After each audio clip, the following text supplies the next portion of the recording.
बात हम मेरे सहयोगी हमारे साथ जुड़ चुके हैं। नेहा, वहां पर किस तरह की तस्वीरें, चूंकि दिल की धड़कनें सबसे ज्यादा आपकी जहां पर मौजूदगी है, इसरो की जिन लोगों ने इतने बड़े प्रयास किए हैं, कड़े परिश्रम किए हैं, आज उनका दिन है, वहां की तस्वीरें क्या बोलती हैं नेहा?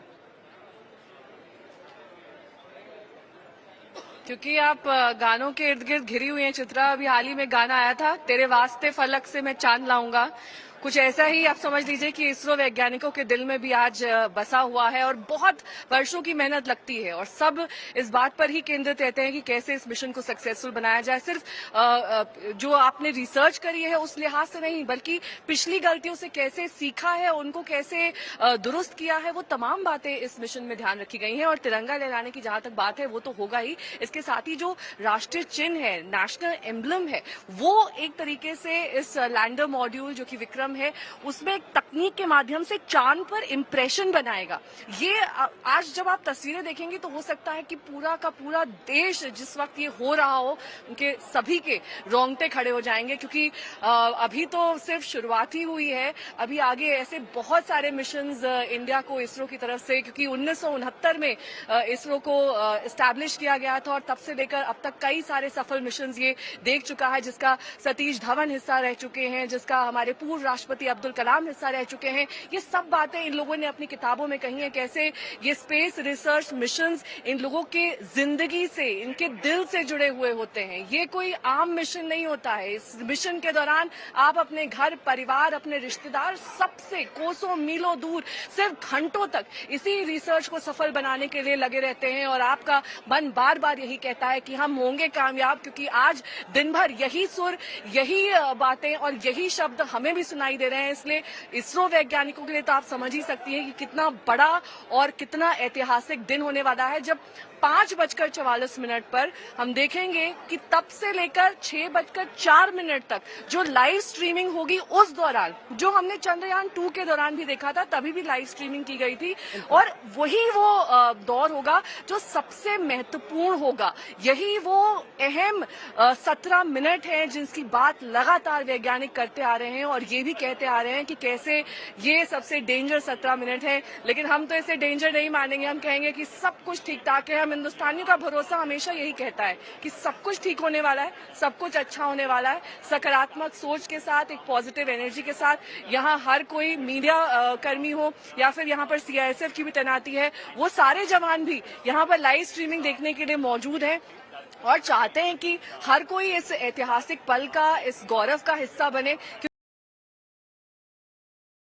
ये सालों में कई बार में एक बार आता है जब आप एक दिख रहे हैं, उसको खुद महसूस कर रहे हैं, खुद उस जगह पर मौजूद हैं, जो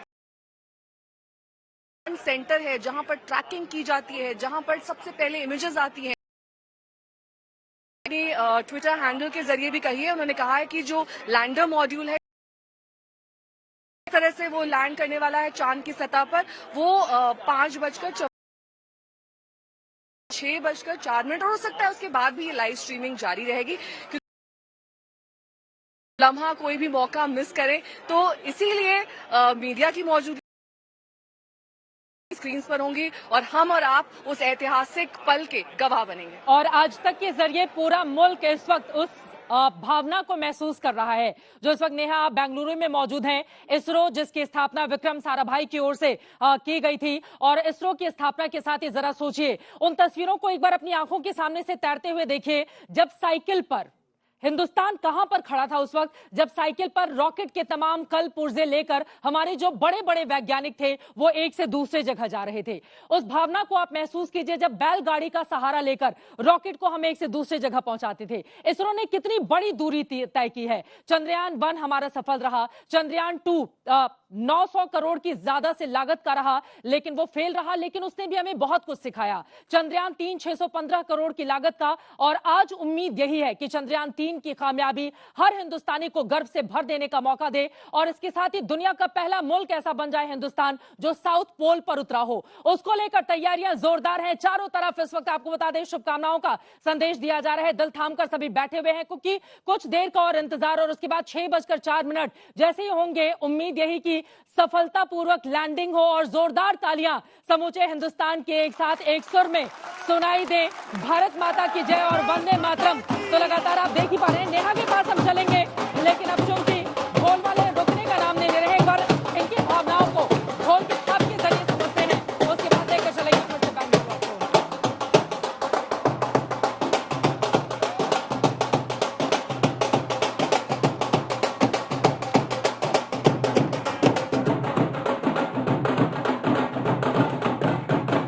ये अपनी भावनाओं को ढोल की थाप के जरिए हिंदुस्तान तक पहुंचाना चाहते हैं। ये अपना उत्साह दिखाना चाहते हैं कि देखिए कितने उत्साह के साथ, उमंग उल्लास के साथ हम बैठे हुए हैं, क्योंकि उत्कर्ष पर पहुंचने वाला है हमारा चंद्रयान 3। तमाम खास मेहमान हमारे साथ जुड़े हुए हैं, बाहर से भी हमारे साथ वैज्ञानिकों की मौजूदगी है। लेकिन नेहा, एक बार फिर से आपके पास आते हुए, अभी तक किसी भी प्रकार के कोई बदलाव की खबर तो नहीं है, क्योंकि अगर कोई चेंजेस होते तो फिर दिल की जो धड़कनें थी वो और ज्यादा बढ़ती, सांसें थमते। लेकिन अभी तक यही समझ में आ रहा है कि सब कुछ ठीक चल रहा है। वहां पर वैज्ञानिकों से आपकी लगातार बातचीत हो रही है, क्या नई जानकारी निकलकर सामने आई है नेहा?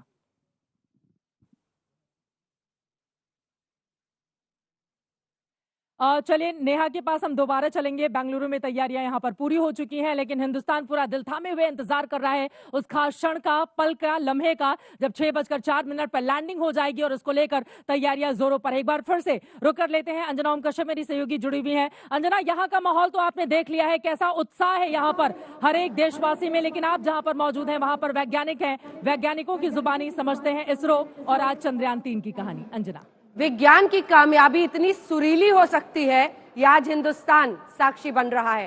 तिरंगा कैसे हाथ में लहरा रहा है, ये साक्षी आज हिंदुस्तान बन रहा है।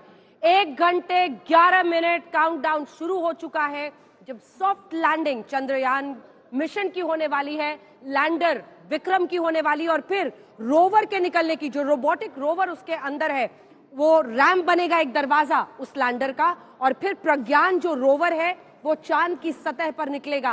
दक्षिण ध्रुव यानी जो साउथ पोल है उस पर पहली बार ये मिशन है। अमेरिका, रूस और चीन के बाद भारत विश्व में वो देश बनेगा जो एक सफल, कामयाब इस तरह का अंतरिक्ष का मिशन करेगा। और इसीलिए हम कह रहे हैं कि आज हमारी अंतरिक्ष की कामयाबियों में 4 चांद लगने का दिन आ चुका है।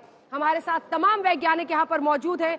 लिए चलेंगे आपको देश के कोने कोने में, क्योंकि आज तक ने खास तैयारी की है, और देश के कोने कोने में आज हमारे सहयोगी मौजूद हैं, जहां स्कूलों में तैयारी की गई है। स्कूलों में बच्चों में इतना उत्साह है, आप कल्पना कीजिए कि प्रिंसिपल बैठी है, बच्चे बैठे हैं, उनके माता पिता बैठे हैं, और लाइव ट्रांसमिशन हो रहा है, क्योंकि आज इस कामयाबी के क्षण में सब एक साथ होकर आज जय हो का नारा लगा रहे हैं। मोहम्मद शाहरुख जी, आपके साथ शुरुआत करना चाहती हूँ, जिसके बाद वीएन झा साहब आपका रुख करेंगे।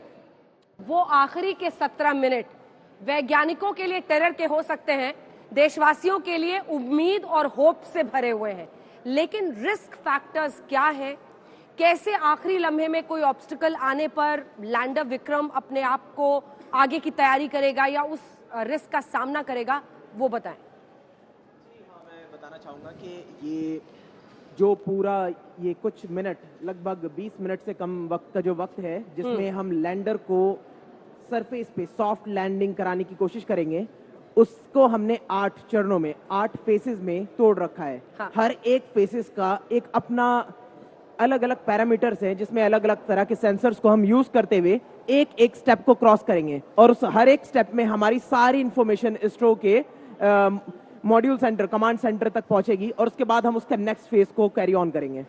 सबसे मुश्किल पार्ट जो होने वाला है वो 22 सेकंड होने वाले हैं इस पूरे मिशन के दौरान। वो होगा 150 मीटर दूरी पे, हमारे चांद की सतह से 150 मीटर की दूरी पे। पिछले बार की याद दिला दी। जी हाँ, क्योंकि वही 22 सेकंड थे जी, जिसमें कनेक्शन हमने लूज किया, जिसमें धड़कनें बैठ गई सबकी, और फिर धीरे से पता चला कि वी हैव लॉस्ट कनेक्शन। वो 22 सेकंड्स डिस्टेंस चांद से कितना रहता है और उसका रेलेवेंस जी, डिस्टेंस रहने वाला है चांद की सतह से 150 मीटर का। 150 मीटर, और उस वक्त जो है हमें एक बेस्ट लोकेशन ढूंढनी होती है। मोहम्मद शाहरुख, अभी हम कितनी दूरी पर होंगे? 1 घंटे 8 मिनट बचे हैं, अभी हम कितनी दूरी पे होंगे? जैसे हमने देखा कि एक लैंडमार्क है 30 किलोमीटर जिस पे हम ऑर्बिट कर रहे थे, फिर 6.8 किलोमीटर जिसके बाद हम 2 इंजन ऑफ करते हैं, फिर हम स्पीड घटाना शुरू करते हैं। अभी 1 घंटे 8 मिनट में हम कितनी दूर होंगे चांद से? जी, अभी जो है हम सबसे नजदीकी ऑर्बिट में है चांद के, जो कि 25 किलोमीटर से लेके 100 किलोमीटर के बीच में रहता है। उसका जो क्लोजेस्ट डिस्टेंस है 25 किलोमीटर का, उससे थोड़ा सा हम आगे जाके 30 किलोमीटर की दूरी से स्टार्ट करेंगे अपने मिशन को लैंड कराने के। 30 किलोमीटर 30 किलोमीटर और दूरी वो से। आखिरी के 22 सेकंड में आप कह रहे हैं कि 150 मीटर की दूरी रहती है। जी हाँ, और 150 मीटर वो की दूरी पे जाके हमें एक अच्छी पोजीशन ढूंढनी है। एक हमने लोकेशन ढूंढ ली है लगभग 2.5 किलोमीटर इंटू 4 किलोमीटर के एरिया का। हाँ। उसमें सबसे बेस्ट लोकेशन उस वक्त जाकर हमारे लैंडर मॉड्यूल, हमारे विक्रम लैंडर को ढूंढना है 22 सेकंड के अंदर। जब हमें वो लोकेशन एक बार मिल जाएगी तब हम पूरी तरह से वहां पे लैंड करेंगे, पर ये 22 सेकंड बहुत सेंसिटिव रहते हैं हमेशा। ठीक है।